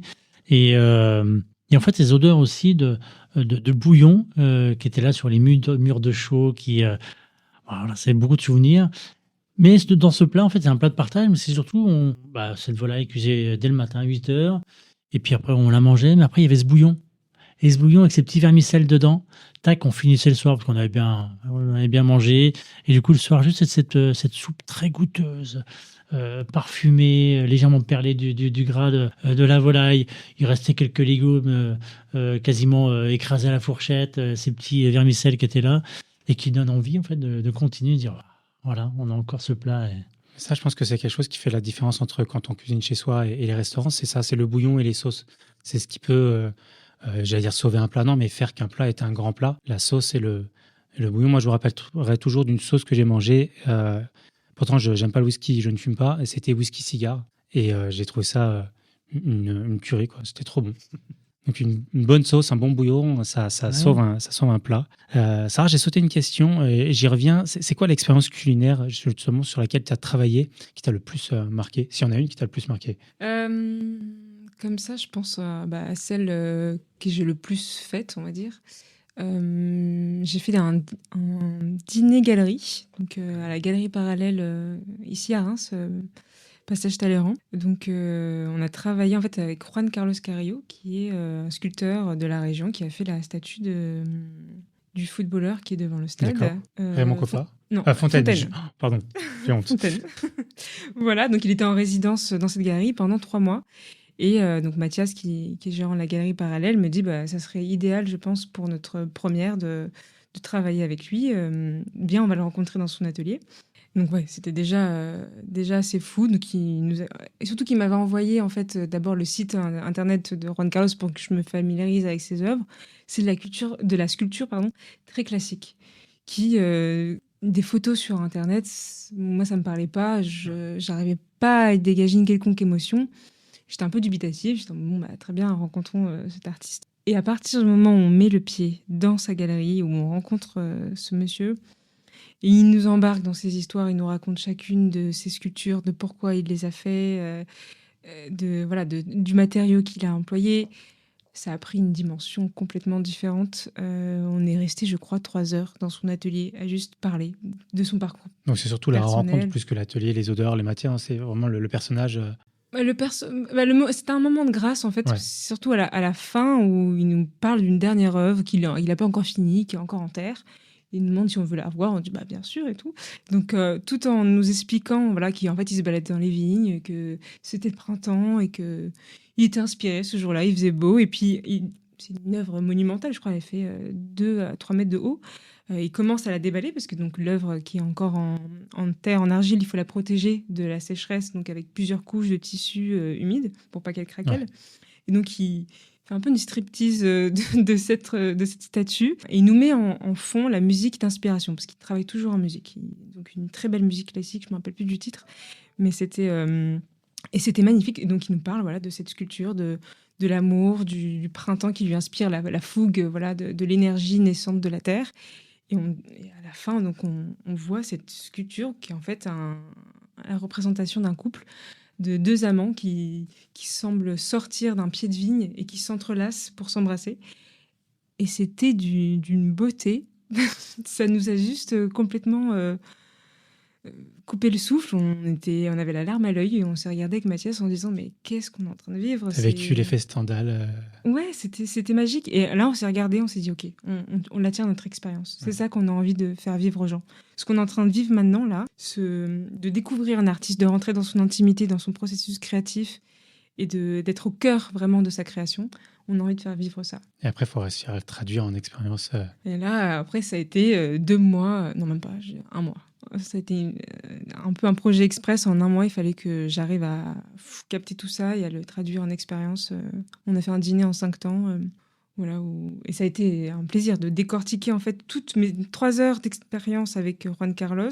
Comment je pouvais les synthétiser pour arriver à en faire un dîner en 5 temps où on vient comprendre les différentes étapes du sculpteur pour finir sur le moment d'apothéose au dessert où Juan Carlos sculpte en live devant les gens avec son assistant qui du coup posait pour lui. Et on avait Liviu qui était une violoncelliste qui jouait en même temps. Et donc voilà, on a réussi à recréer cette magie. Et en fait, de voir dans les gens, dans le regard de tous les convives, la même petit sentiment que nous, on avait eu dans l'atelier, c'était magique. J'allais justement demander comment on fait pour raconter une histoire dans l'assiette. Au final, ce que je comprends, c'est qu'il faut déjà la vivre, cette histoire, pour pouvoir vraiment la raconter. Pareil pour toi, Philippe, en cuisine, quand tu racontes une histoire dans une assiette, j'imagine que c'est pas quelque chose que tu inventes, c'est quelque chose qui vient de ton vécu peut-être. Ouais, il faut que ça vienne des tripes aussi. Hein. C'est ce qu'on a envie de faire, qu'on partage, qu'on transmette cette passion ou la beauté de ce qu'on a vu. Et c'est vrai que mêler les différents sens sont importants aussi. Voilà, et on va jusqu'à la musique. C'est très intéressant aussi de pouvoir associer ces différents arts, tout simplement, pour le plaisir de déguster par la suite.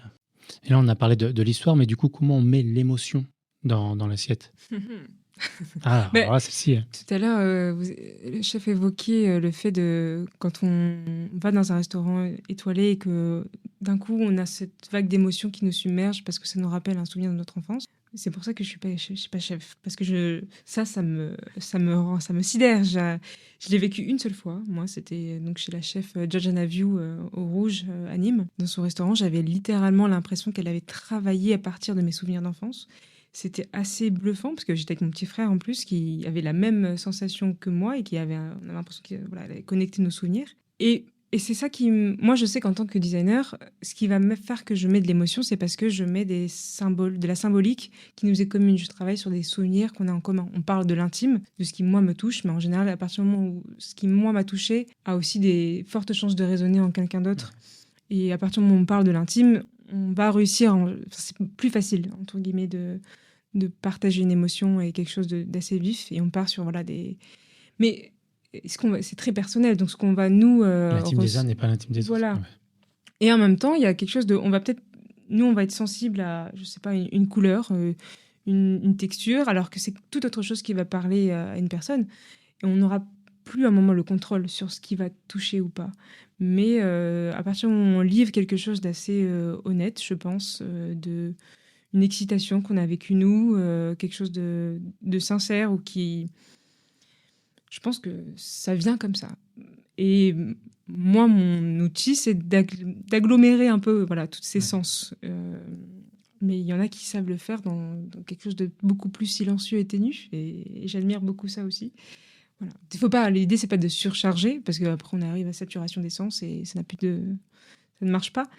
Mais arriver à, justement, doser la dose d'information, arriver à en mettre suffisamment pour que ça soit riche, tout en arrivant à épurer un maximum pour que ça soit le plus efficace possible. C'est là qu'on arrive, je pense, à faire quelque chose de puissant. Et vous devez être votre premier public et les premiers conquis de vos créations. Bon, non, mais il faut que tout le monde soit en raccord automatiquement. Si nous, les personnes qui faisons ces plats ou qui mettons en avant ces produits, si on n'est pas en accord avec ce qu'on fait, bon, il n'y a pas d'intérêt. Voilà, il faut qu'on prenne. C'est un métier de passion. Il faut garder cette passion, cette motivation. Et du coup, voilà, faut que ça puisse se dire, voilà, là, je suis fier de ce que j'ai fait. C'est moi, c'est ma personnalité. C'est ma personnalité. Ça, c'est important aussi. Hein. Ouais. On fait pas la cuisine pour les autres. On fait la cuisine pour les autres, bien sûr, pour leur rendre du plaisir à table. Mais c'est pas eux qui nous dirigent. C'est pas eux qui nous disent, bon, il faut faire ci, faut faire ça. Voilà. Heureusement. Par contre, voilà, quand le client goûte, il dit, ah ouais, j'ai pas trop adhéré sur ça, j'aurais préféré faire ça. Je vais regoûter quand même. Je dis, attends, mince, il a pas capté ce que j'ai voulu. Peut-être que c'est moi ou à un moment donné, quand on l'a fait, on a dévié aussi dans notre recette. Et ça arrive encore, ça peut arriver. Ouais. Ça peut arriver. Après, le but, c'est qu'on contrôle au fur et à mesure. C'est surtout ça. Mais qu'on soit toujours dans la même lignée de ce qu'on a, toujours la même colonne vertébrale de ce qu'on a fait. Quoi. Et toi, Philippe, tu intègres le terroir champenois dans tes créations. Et justement, au-delà du champagne, c'est quoi le terroir champenois ? C'est tout, c'est la terre, l'argile, la craie, le sable. Déjà, quand on part de là, après, tu as les racines qui arrivent, tu as ce cep de vigne, ces sarments, ces feuilles, ces bourgeons, ces raisins. Enfin voilà, donc, là, c'est que la vigne en elle-même. Puis après, le terroir champenois, on s'écarte un peu aussi. Hein. On va chercher d'autres éléments, d'autres histoires de la Champagne. Je parlais tout à l'heure des coquillages. On parle de la cathédrale, voilà, les vitraux. Voilà, on travaille aussi, on retranscrit ce vitrail sur un plat. On essaye d'aller chercher le travail du bois, avec la tonnerie de champagne, ceux qui font les tonneaux dans le champagne. Ok, superbe. Qu'est-ce qu'on en fait ? C'est quoi l'histoire ? On va visiter, on découvre leur travail. En forêt, on va découvrir ce chêne qui a 200 ans. Non, mais et quand ils abattent... quand ils prélèvent, ils disent, prélèvent ce chêne, ça leur fait mal au cœur aussi, parce qu'ils disent, voilà, il a 200 ans, mais il a été élevé, on va le dire ça comme ça, pour ça, en fait, pour avoir cette belle matière du bois. Et donc, du coup, derrière, quand ils découpent ce bois, il y a un respect. Un respect, ok, bah, très bien. Mais il y a toujours des chutes. Alors, qu'est-ce qu'on en fait de ces chutes ? On essaie d'optimiser. Ou quand ce tonneau a été fait, qu'il avait vécu pendant 20 ans en absorbant du vin, très bien. Après, il retourne, en fait. Je me suis rendu compte que ce jour-là, il y avait des tonneaux qui revenaient, complètement cassés, abîmés. Et puis après, eux, ils débitent, ils en font des copeaux pour mettre dans les jardins. Voilà. Ils disent, ah, putain, il y a une histoire, il y a une vie. Ce tonneau, il a le tonneau peut-être du Coteau Champenois Rouge, pas que du champagne d'ailleurs. Voilà, il est imbibé. On voit d'ailleurs dans ces duels, hein, c'est ces planches de bois qui forment ces tonneaux. Ce vin qui a été imbibé un peu chaque époque, comme dans les strates, hein, de la terre, on voit, il y a une histoire. Ok, continuons cette histoire. Et ben là, ça nous a donné l'envie de cuire un poisson dessus. Ok, récupérer cette duelle, on l'a fait raccourcir parce que nos fours sont pas assez grands, mais de pouvoir y poser un morceau de poisson dessus. On a fait plusieurs essais, ça a mis, je dirais même plusieurs années. Voilà, de pouvoir y cuire dessus, tac. Une transmission en fait de cette histoire de ce bois, de ce vin sur ce poisson. Voilà, et puis après, ça permet aussi de raconter tout cela auprès du client. Et du coup, là, encore une fois, tac, il est dans la tonnellerie, il est dans le tonneau, il est avec le vin, et puis là, il découvre son poisson qui a été cuit dessus et qui a ses saveurs. Comment vous expliquez tous les deux que Reims soit l'une des villes avec le plus de fast-food par habitant et une ville autant étoilée, puisqu'il y a une dizaine d'étoiles en comptant l'assiette qui n'est pas à Reims mais qui est sur Tinqueux. Comment on peut l'expliquer? Ah, bonne question. On mange beaucoup déjà. Ouais, je sais pas au courant de tout. Après, ça veut dire qu'il y a une belle variété de personnes. Et puis, moi le premier, je vais pas manger dans les gastros tous les jours, je vais pas manger dans les fast-food tous les jours. J'ai envie de manger un couscous, j'ai envie de manger différents éléments. On a la chance justement sur Reims d'avoir cette diversité culinaire, gourmande quoi qu'il arrive. Et puis c'est ça le plus important, voilà. C'est vrai. Travailler en cuisine, on le disait tout à l'heure, c'est un travail d'équipe. C'est être chef, c'est aussi être manager. Comment on gère une brigade? On gère dès le début, c'est-à-dire que dès l'embauche ou dès l'entretien d'embauche, je vois très bien les jeunes qui arrivent avec leur CV comme ça, voilà, j'ai fait ci comme maison, ça. Je regarde pas le CV en fait. Je devrais pas le dire. Ils vont plus faire de CV. Hein, c'est ça. Et en fait, c'est juste regarder si la personne en face, elle a envie, elle est passionnée, les yeux qui brillent, si ça va coller aussi avec le reste de... Tout à l'heure, je parlais de sport, mais c'est ni plus ou moins ça, c'est de retrouver une équipe. Hein. Une brigade, c'est un mot un peu strict. Je trouve qu'une équipe, là, déjà, on rassemble quelque part. Mais savoir, voilà, dans ma tête, c'est OK, cette personne, où est-ce que je vais la mettre? Est-ce que ça va matcher avec telle ou telle personne? Ou est-ce que ça va booster un peu telle ou telle personne? Voilà. Hop, tiens. Voilà, tu as le numéro 2, tu vois là. Mais c'est important. Donc voilà, manager, c'est ça. Puis c'est au quotidien, ni plus ni moins, c'est les impliquer, les féliciter, mais aussi leur montrer quand ça va pas et le pourquoi que ça va pas. C'est pas dire, voilà, c'est nul, point. Non, c'est pourquoi, tiens, moi j'aurais plus fait ci comme ça. Et de montrer, on parlait de sauce. Je prends un exemple.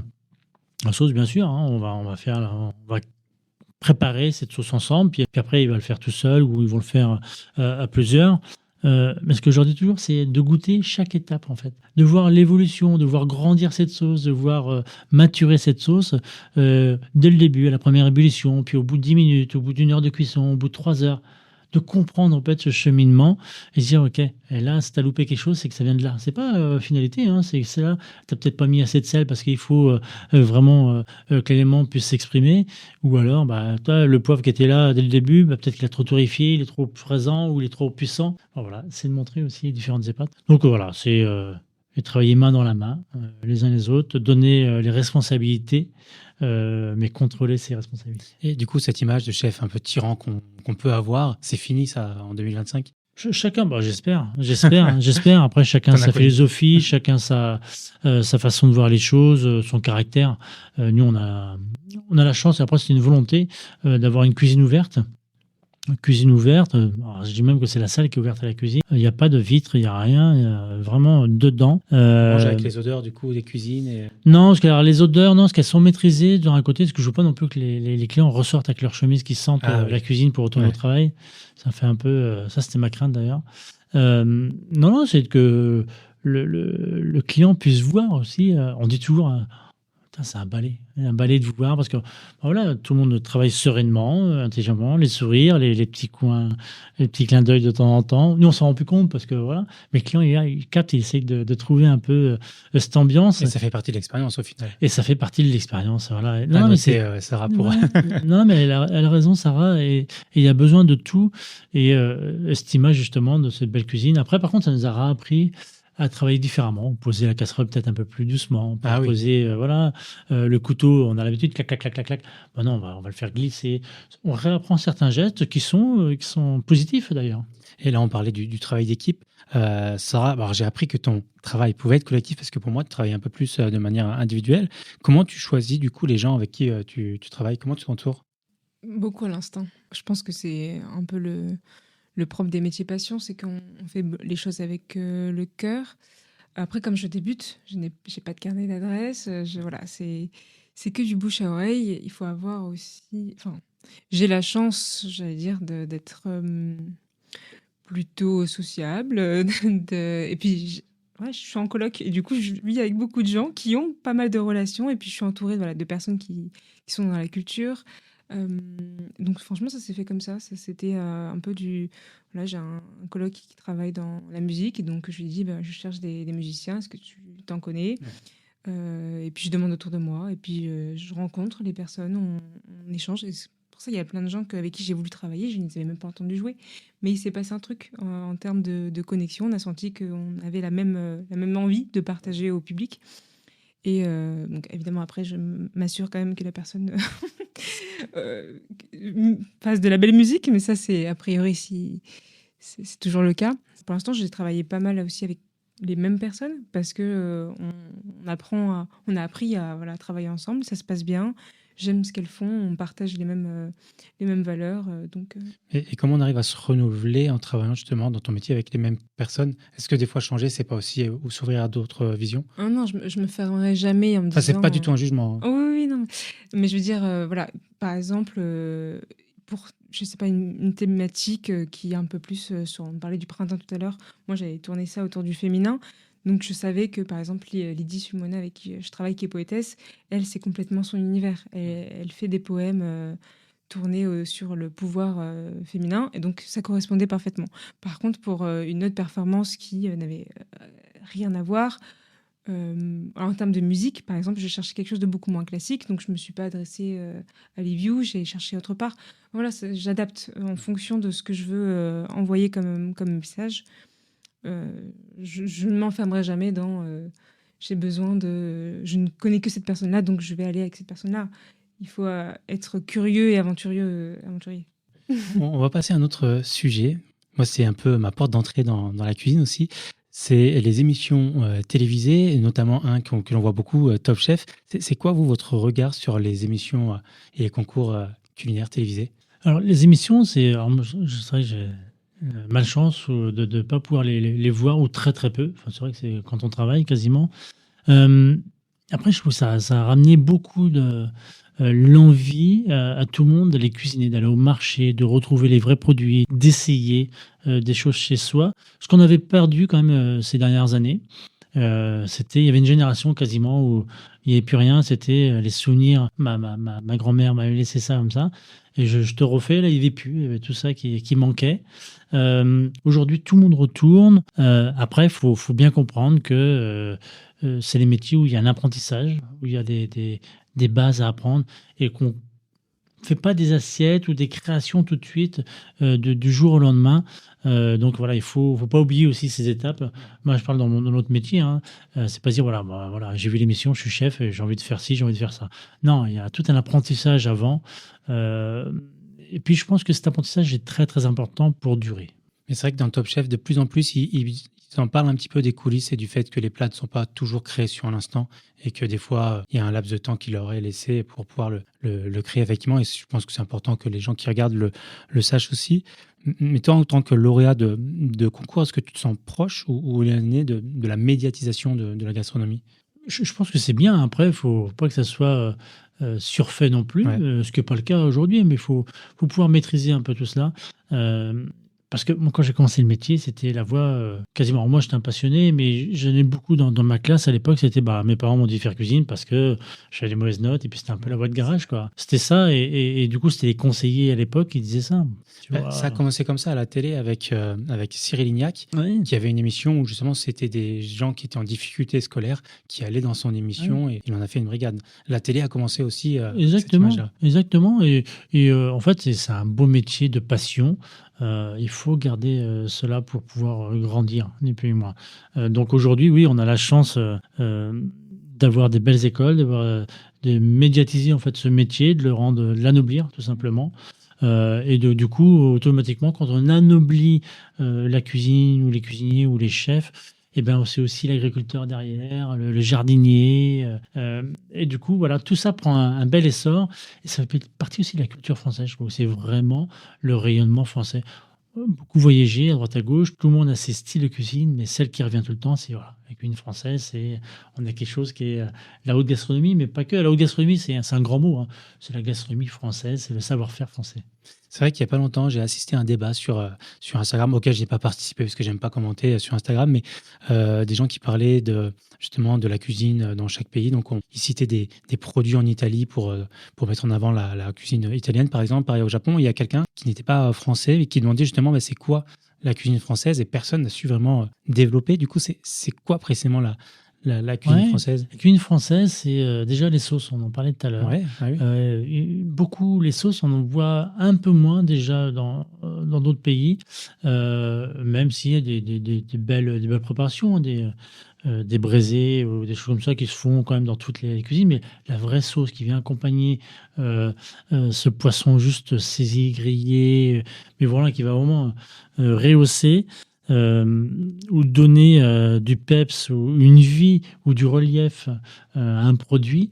Je pense que c'est propre quand même à la France. Et c'est des sauces qui peuvent être préparées en 15 minutes, mais souvent, il y a les bases qui durent pendant 5 heures, 6 heures, des fois des journées entières, et qui donnent cette puissance au plat. Et un peu comme au Japon aussi, les sauces des ramen qui gardent le même fond pendant des années avec une sauce, c'est envisageable aussi en France de le conserver un fond aussi longtemps avec les normes d'hygiène qu'on a ici. C'est peut-être alors c'est de plus en plus compliqué, ça j'avoue, mais j'ai connu moi des maisons où on faisait les fonds de veau, ce qu'on appelle les fonds de veau. En fait, c'était ni plus ni moins des os de veau, un peu de matière, et on avait des légumes, puis c'était mouillé, et c'était cuit au fur et à mesure. Et j'ai connu des maisons où en fait tous les jours, on rajoutait, c'était les parures de tel légume, c'était dedans, tac, c'était pas la poubelle, hein, c'était voilà, c'est la base. Puis on mettait de l'eau. Et en fait, c'était un peu comme chez nous, hein, les réserves perpétuelles. Voilà, c'est ça. Et en fait, ça revenait. Et on avait ce jus qui avait peut-être 2 ans d'existence, hein, quelque part, mais qui était alimenté tous les jours et qui arrêtait pas de bouillir, qui était voilà. Et c'est encore possible avec les normes. Aujourd'hui, non. Puis après, cette base de fond, aujourd'hui, elle est différente. On a une cuisine peut-être un peu plus légère aussi, et du coup, qui amène d'autres recettes et d'autres préparations. Pour revenir sur la médiatisation de la cuisine, c'est quoi l'importance des réseaux sociaux dans vos métiers? Est-ce que vous y êtes? Enfin, je sais que vous y êtes, mais quelle importance ça prend, en tout cas, sur vos métiers? C'est de se mettre en valeur quelque part, ou au moins de montrer qu'on existe. C'est vrai que, est-ce que ça apporte quelque chose? Oui, une visibilité. Est-ce que si on n'y était pas, en fait, si on n'y est pas, on n'y est pas. Il y en a d'autres qui prennent notre place quelque part. C'est un peu ça. C'est un peu, des fois, il y a des personnes qui sont partenaires d'un événement, puis ils sont là parce que ils veulent bloquer aussi peut-être la route à d'autres. Donc, en fait, c'est ni plus ni moins ça. C'est d'être présent, de montrer qu'on sait faire quelque chose, qu'on a une mise en lumière sur cet événement, sur cette préparation, sur ce restaurant, sur quelque chose qu'on a fait. Et du coup, c'est plus cet esprit-là, je pense, aujourd'hui, on a besoin d'être présent. Voilà. Et toi, Sarah? Tout pareil. Mais... Trop facile, non. Ouais, non. Mais je suis en train de me dire qu'il faudrait que j'y sois plus, justement, sur les réseaux. Mais ça demande un temps assez c'est un métier de plus pour toi, pour designer culinaire. Quand on est toute seule, c'est compliqué, honnêtement, à gérer. C'est un métier à part entière. Je sais qu'il faut que j'y sois, parce que pour justement me faire voir, et j'en ai besoin parce que c'est un métier tout naissant où personne ne me connaît encore, voilà, donc j'ai que 2 ans d'existence, c'est nécessaire, et en même temps ça demande un temps fou, et donc voilà, je suis un peu à la traîne, pas du tout régulière sur les posts, mais oui, c'est là qu'on se rend compte, quand on a besoin pour sa société, on s'en rend compte à quel point c'est un métier à part entière, et à quel point c'est pas anecdotique en fait. Ouais. Voilà. Quand on a une plus grande échelle, je pense que voilà, on peut se permettre de faire appel à quelqu'un, donc c'est plus facile, et en même temps, il y a moins de contrôle aussi, peut-être parfois sur sa propre image. C'est très dur aussi de savoir voilà, comment je me place, qu'est-ce que je montre, qu'est-ce que je montre pas, à quel point, entre guillemets, je dois être authentique sur les réseaux sociaux. Mais il y a un parallèle avec ce que tu fais, c'est les réseaux sociaux, c'est aussi raconter une histoire au final. C'est ça, c'est vrai, c'est toute une DA. Mais c'est pour ça que si je voulais vraiment le faire de manière très très carrée, ça me demanderait que ce soit mon boulot entièrement, quoi. Ça prend beaucoup de temps. Du coup. Voilà. Mais après, j'ai des amis qui sont aussi créateurs et qui ont une facilité, une aisance aussi à se montrer et à se mettre en scène, parce que c'est beaucoup de mise en scène. Il y a ça aussi. Ça marche mieux quand on se montre. C'est vrai, il faut savoir le faire et pas avoir Et peur vouloir de le le faire. Ouais, c'est ça. J'adore me mettre en scène pendant les performances, parce que j'aime bien le théâtre. Mais alors, sur les réseaux, devant une caméra, c'est autre chose. J'avoue que gérant des réseaux sociaux pour Bocal, je prends beaucoup de plaisir à le faire, mais me mettre en avant sur les réseaux, en vidéo ou quoi, c'est quelque chose encore avec lequel j'ai du mal. Il va falloir que je m'y fasse un jour, je pense, mais pour l'instant, je freine un peu et je m'y prends autrement. On va parler aussi de vos échecs, parce que bien que vous ayez beaucoup de réussites, est-ce que vous avez un échec marquant dans vos parcours? Est-ce que est-ce qu'il y a des choses qui ont moins bien marché que prévu et surtout, qu'est-ce que vous en avez tiré de ces échecs? Un échec, il y en a souvent, hein. C'est ce qui nous permet aussi de se remettre en question. Mais moi, le premier échec, en fait, j'ai commencé par un apprentissage en cuisine. J'avais fait la pâtisserie, puis après la cuisine, ce que je voulais vraiment faire. Et puis, j'étais jeune, hein, j'allais en mobilette à l'époque, un petit restaurant là. Et puis, après 15 jours, le chef patron à l'époque, il me dit: «Ah, ça serait bien que j'envoie tes parents, machin de ça». Je fais: «Oui, bien sûr, ouais». Il est trop fier. «Il voudrait vous revoir et tout». Puis en fait, c'était pour annoncer que je n'étais pas fait pour ce métier. Il fallait s'arrêter là. Ah, merde. Waouh. Et je revois mon cheminement, enfin mon retour en mobilette, c'était pas le même, hein. Il a dit que la t'étais pas visière, fait je pour voyais ça. plus rien. Voilà. Et que je n'étais pas fait pour ce métier, que qu'il fallait mieux que je cherche une autre voie. Ça, waouh. Comme quoi, on peut se tromper. Hein, Et alors après, est-ce que à l'époque, il n'avait pas décelé mon envie? Je sais pas. J'en ai pas discuté, on va dire, avec lui. Mais ça m'a peut-être boosté aussi. Mais après, ce qui était important, c'était l'accompagnement, surtout la famille, les amis. C'est vrai que j'étais passionné pour ça et qui m'ont soutenu. Voilà, le soutien, l'envie de. Et c'est pour ça aussi aujourd'hui, il y a 15 ans maintenant, on a mis en place un concours. Ça s'appelle le Trophée 1000. Bon, c'est pas moi qui ai donné le nom, mais bon. Je l'assume aujourd'hui. Trophée 1000, en fait, c'est ni plus ni moins un concours pour des jeunes apprentis, cuisine, pâtisserie, service sommellerie, et qui sont en compétition. Donc, je fais venir sur différents produits de la région. Hein. Voilà, ils doivent faire 2 assiettes, une salée, une sucrée, par exemple, pour la cuisine pâtisserie, avec 4 produits imposés de la région. Puis après, ils s'expriment avec tout ce qu'ils veulent autour. Et puis après, j'invite aussi des chefs qui sont meilleurs ouvriers de France, chefs étoilés ou pas, des meilleurs apprentis de France. Et après, bien sûr, il y a les gagnants, donc ils sont jugés automatiquement. Mais c'est surtout pour leur donner l'envie et puis que ces jurys soient là pour leur donner des petits conseils. Ah, fais attention, fais plutôt comme ça, je serai toi, voilà, j'avancerai comme ci, voilà. Accentuer leur envie. Puis à côté de ça, on a aussi... J'étais apprenti, moi j'aurais voulu aussi à l'époque. On fait différents ateliers qui montrent les différentes facettes du métier, le barman, le sommelier, directrice de salle, enfin voilà, différents métiers qu'il peut y avoir avec des professionnels. Et puis on fait venir en fait des collégiens. Et là, la dernière édition, on a fait venir 700 collégiens, 700 collégiens, et qui sont là. Alors il y en a qui sont là, disent: qu'est-ce que je fais là quelque part. Puis il y en a qui disent: ah, c'est vraiment ça que j'ai envie de faire, ou alors accentuer l'envie ou donner l'envie de. Si on peut en capter, nous, 10 sur les 700, bon, moi, je les ai captés, quoi. J'aurais peut-être changé leur vie, ou peut-être. Puis c'est à cet âge que ça se décide aussi et que naissent certaines passions. Oui, c'est important. Et puis surtout, leur montrer que c'est. Voilà, il y a le métier comme moi, j'ai envie qu'il soit présenté, quoi, simplement. Et toi, Sarah, également des échecs? Bah, Tu as le droit de dire non. Non, mais c'est assez drôle parce que je crois que j'ai un peu eu la même chose où pendant mon BTS, où plusieurs fois mes profs m'ont dit: mais Sarah, peut-être que tu devrais rentrer chez toi, c'est pas fait pour toi. C'est violent quand même. Hein. Ouais. Je comprends pas qu'on puisse être prof ou en tout cas transmettre et avoir ce discours-là. C'est dingue. Quand on est à 11 000 km de sa famille en plus, c'est assez dur à entendre. Mais après, pareil, je pense que j'étais dans des conditions aussi où je n'avais pas encore trouvé la niaque. Je savais faire des projets, mais je ne savais pas les expliquer. Ouais. Et c'est tout ce qu'on demande à un designer, c'est d'expliquer sa démarche. Savoir le vendre, quoi. Savoir le vendre. Et c'est ce qui me manquait. Mais bref, voilà, j'ai persisté, j'ai dit non, je veux aller dans cette école, s'il vous plaît, mettez avis favorable. Et voilà, donc c'est assez. Et dès qu'à chaque fois il y a un projet qui se réalise en ce moment, j'ai une petite pensée pour ces personnes-là. C'est ce que j'avais demandé. Est-ce qu'à chaque étape, Ouais. Il y a ce tu te truc de. penses, Vous voyez, finalement, je suis là où je devrais être. Et je suis très contente. Après, voilà, ça fait que 2 ans que je suis designer à mon compte. Il y a eu déjà, en 2 ans, beaucoup de déceptions, mais de projets voilà, où on s'implique, on imagine tout. C'est presque là parfois, c'est censé se faire et puis ça se fait pas. Mais je prends chaque opportunité ratée comme un moyen d'apprendre. C'est très bateau, mais en fait, je me dis que c'est pas une erreur, c'est de l'ordre de l'expérience.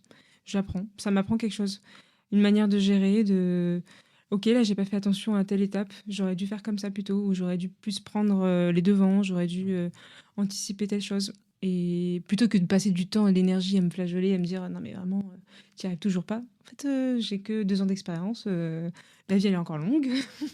Donc voilà, j'apprends et puis il y a des choses qui se sont faites. Je sais que ce que je fais quand je le fais bien et que ça, les gens me le redemandent. Donc c'est plus à ça que j'ai envie de m'arrêter. Là, c'est ok, comment je peux faire pour faire en sorte que la prochaine fois, ça se repasse plus de cette manière-là et que ça évolue. Après, je sais qu'il y en aura encore 36 000 des loupés. Donc voilà. c'est comme ça, du coup, qu'on se relève d'un projet raté, c'est d'en tirer voilà, les bons côtés, l'expérience. Pareil pour une mauvaise critique. Du coup, comment on se relève d'une mauvaise critique, c'est Bah, faut l'absorber, faut comprendre la base du pourquoi et du comment. Il faut pas le prendre comme une agression. Voilà. Ouais. Il faut essayer, encore une fois, il faut se remettre en question tous les jours. On apprend tous les jours. Moi, j'apprends tous les jours, mais de tout le monde, que ce soit des apprentis qu'on a dans notre cuisine ou de celui qui est plus expérimenté ou le client qui va donner son avis, quel qu'il soit.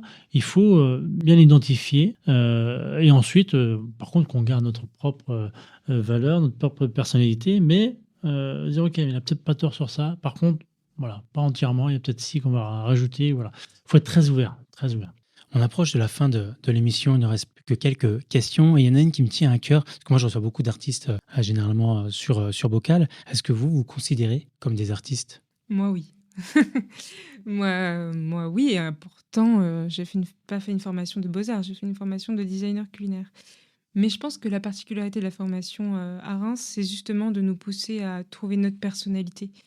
Euh, et donc, de faire appel vraiment à notre création, notre identité, ce que ne font pas d'autres formations de design culinaire en France, qui sont plus axées industrielles.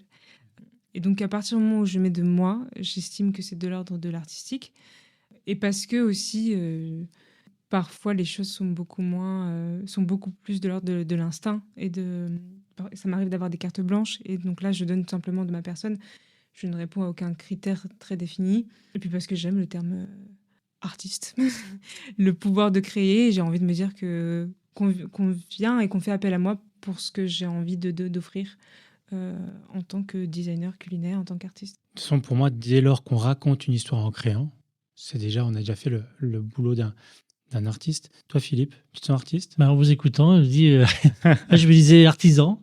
Et en fait, ouais, je suis peut-être un peu artiste aussi, mais j'aime beaucoup surtout les artistes aux alentours, enfin autour de moi. Et j'aime beaucoup aller dans les musées, aller voir ces peintres, ces sculpteurs, mais pas que, aller voir vraiment tous ceux qui s'expriment aussi dans leur créativité et de pouvoir m'identifier à ça. Ça, c'est beau. De pouvoir le retranscrire derrière dans notre cuisine, dans nos plats, c'est toujours un challenge. Donc ouais, alors peut-être que quand on y arrive, on a peut-être pris une part d'artiste et du coup on y est aussi. Et comment vous voyez l'avenir de votre activité, de votre métier? Je suis dans un métier de niche, mais qui est en pleine naissance. Oui, et tout à fait encore. Notamment, c'est ça, mais on est en train de se rendre compte, surtout à Paris ou dans les capitales, la nourriture est en train d'envahir le luxe, est en train de prendre sa place, où l'aliment devient le nouveau produit de luxe. Ça, c'est une catégorie de l'application du design culinaire. C'est-à-dire? Par exemple, je ne sais pas si tu connais le studio Balbosté à Paris. Pas du tout. Ils font en fait les banquets pour les marques de luxe événementielles où il y a auprès des influenceurs notamment par exemple, où ça devient vraiment... après c'est des chefs qui travaillent dans ces équipes-là, où le produit, l'esthétique est vraiment au cœur de l'assiette, où on va venir, entre guillemets, sacraliser, je ne sais pas si je trouve les bons termes, mais le produit alimentaire dans l'assiette et lui donner, le travailler un peu comme on travaille un sac à main ou un bijou, et qui soit très clinquant dans l'assiette, qui soit très photogénique. Et lors de l'Instagram, tu parlais des réseaux sociaux, voilà, où ça devient vraiment un truc instagrammable, il faut que tout soit nickel dans l'assiette, très beau, mais pas de l'ordre simplement du... Pas que du paraître. Ouais, enfin voilà, en tout cas, c'est le luxe est en train de s'intéresser de plus en plus à cet aspect-là, et donc je pense que c'est en train de prendre de l'ampleur. Voilà, on parlait aussi des émissions de télé qui font que voilà, ça émeut et ça prend de l'ampleur, et donc je pense qu'il y a que les chefs sont aussi en train de prendre part dans la créativité, et de manière entre guillemets plus assumée, on va dire. Et donc je pense qu'il y a de quoi faire. Il y a de quoi faire, et j'espère, en tout cas. Je me le souhaite, je nous le souhaite. Ouais, je pense qu'il y a de quoi faire. Il y a de quoi faire. Et Philippe, ça veut dire quoi être chef en 2025, et comment tu vois l'avenir du métier? Alors, le métier de chef a déjà beaucoup évolué. Ouais. Il y a 50 ans, tu étais chef dans ta cuisine et tu faisais que ça. Puis au fur et à mesure, chef a été manager, a été gestionnaire, a été communicant. D'ailleurs, on est là aujourd'hui, c'est un peu ça aussi. Ça évolue beaucoup. Il faut faire attention que la communication ne prenne pas le pas sur le cuisinier quand même. Voilà, il faut qu'on soit cuisinier quand même au moins à 50% dans tout ce qu'on fait. Et de pouvoir y assembler, bien sûr, d'autres facettes qui sont importantes automatiquement. Ça, c'est bien, mais pas oublier le pourquoi de comment on fait ce métier. Et toute dernière question, est-ce que vous avez un lieu, pas forcément où on mange, un lieu quel qu'il soit, à recommander à Reims? Bonne question, tout ça. Un lieu à recommander. Prenez le temps de réfléchir, ce sera coupé s'il le faut. Ah oui, ça va. À Reims ou en Champagne? On peut s'étendre à la Champagne. J'aime beaucoup, ce qui m'a beaucoup plu, ce qui me plaît beaucoup à Reims en termes de scène culturelle, c'est le manège. C'est un endroit parce que j'aime beaucoup le monde du spectacle, de la danse, du cirque. Quand on parle de scénographie de table, ma première inspiration, elle est quand je vais voir un spectacle. Ouais. Et au manège, la scène est particulièrement belle, et j'ai vu des très belles choses, très très inspirantes. Voilà, pour un lieu très connu déjà, je pense. Oui, mais tu as raison, on a de très belles scènes nationales à Reims. Où il y a des beaux cabarets, Ouais. des beaux artistes. Après, côté plus nourriture, c'est, je pense à l'Occasion Café, Ouais. C'est le bar des copains, mais c'est aussi, surtout, ils sont en train de renouveler leur carte. Ils ont fait des cocktails de vin que je trouve délicieux. Ils s'ouvrent au vin maintenant. Ouais, ils s'ouvrent au vin, ils se réinventent. Et il y a beaucoup d'activités, ou des quiz, de culture générale, de musique. Des expos aussi, souvent. Des expos, voilà. Et donc, c'est un lieu que j'ai vu grandir ces 2 dernières années de manière assez belle, quoi. Et il se passe des belles choses. Toi, Philippe, un lieu à recommander? Autre Carbane, ça serait trop facile. Non, bien sûr. Alors là, c'est plus pour les matinaux, peut-être, les brunchs. Trouver des sacrés brunchs qui est bien aussi, voilà. Ouais. C'est pareil, qui sortent un peu du brunch classique et qui vont proposer des cafés complètement différents, qui vont associer des cocktails, et vraiment une cuisine avec plusieurs orientations, mais très très goûteuse. Voilà, on respecte encore une fois ce plat. Puis après, des lieux tout simplement où être bien. C'est vrai que moi j'aime beaucoup la place du Forum, par exemple, la place du Forum, où on peut boire un verre, une belle place, si quasiment on trouve de la place. Exactement, on est quasiment dans un clos, et puis voilà, on a le crypto qui est à côté et qui peut nous vraiment, comment ça s'appelle, exposer de la musique, je dis n'importe quoi. Bon. Ça, c'est la déformation professionnelle. Exactement, voilà, pouvoir écouter la belle musique, l'activité autour, voilà. Et je trouve que c'est une belle place, voilà, qu'on peut y être quasiment, moi le matin, à 7h30, je vais prendre un café, mais je peux y être aussi le soir assez tard, où on voit d'autres ambiances et d'autres personnalités. Parfait. Sarah Bencherif, sans écorcher ton nom cette fois-ci, Philippe Mille, c'est facile, c'est écrit sur la veste. Merci d'avoir accepté mon invitation. J'espère avoir réussi à faire naître une rencontre. Je vous souhaite beaucoup de bonnes choses pour la suite, et je vous dis à bientôt. Merci beaucoup. Merci beaucoup. C'est un plaisir. Merci d'avoir écouté Bocal et à bientôt pour de nouveaux podcasts. En attendant, vous pouvez nous suivre sur Instagram, Bocal Reims avec un K, et retrouver l'agenda culturel local sur bocalreims.fr. N'hésitez pas à liker, à vous abonner, à nous donner du love. Soutenir Bocal, c'est soutenir la culture locale. Et n'oubliez pas, Reims donne à ceux qui le veulent bien. C'était Bocal. Bocal.